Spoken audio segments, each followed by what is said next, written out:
The Atlantic Ocean offers more energy, green energy, than many dozens of nuclear plants together. A combination of floating offshore wind parks and on-site green hydrogen production could accelerate the energy transition in Europe. It's important to know to make it happen. In Delft, where we interviewed Axelle Viré, the wind energy department is located in and around the building of aerospace engineering. We have to rely on floating offshore wind. What we need is developing this on a much bigger scale. So with tons of turbines across the world delivering offshore wind to the grid. And indeed, wind energy is getting off the ground.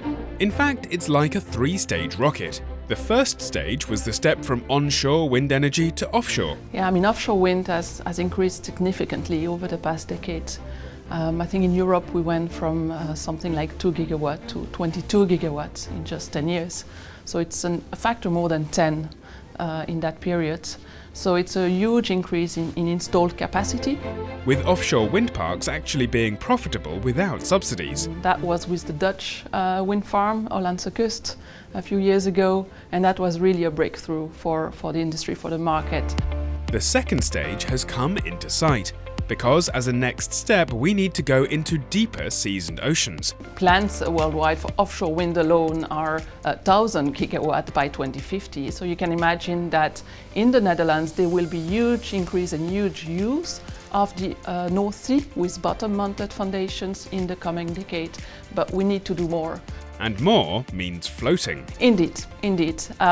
So yeah, as much as we can develop floating turbines, because bottom-mounted in deep water is not economically feasible. We can use floating turbines that are currently being installed and operating at the moment. And there are also countries not very far away from here where actually offshore wind can only be floating. If you think at France, for example, they went directly from onshore to floating offshore.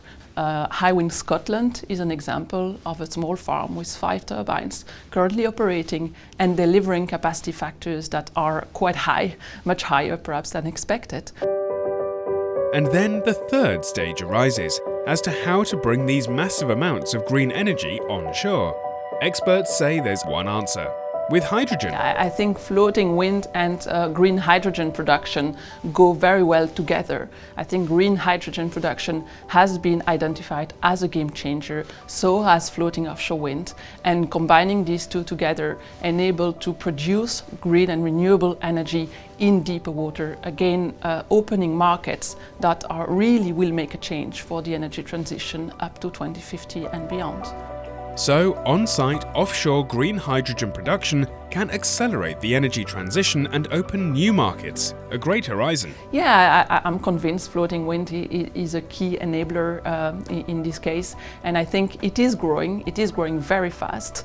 I do see now companies, universities, again investing a lot, of course governments as well, they invest, but of course the public has to be aware that this is also happening, and this is really a very nice field to be in at the moment.